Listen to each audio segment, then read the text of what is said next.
Hello guys, welcome back to my YouTube channel. This is Harry Obsuna. Huwag kalimutan mag-like, subscribe and share. Thank you.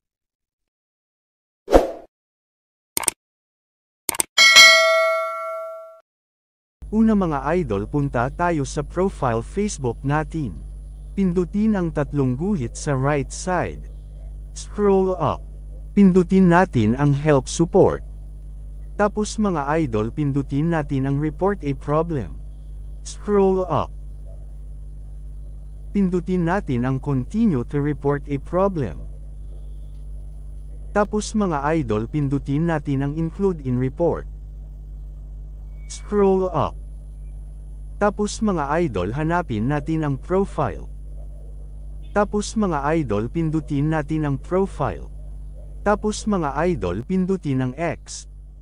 Tapos mga idol, yung screenshot ng no violation yan ang ilagay ninyo dyan.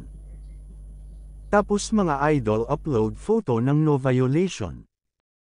Tapos mga idol, yan ang gayahin ninyong letter report dahil 3 beses ko na yan ginamit. 100% isang araw lang recommendable na ang aking profile.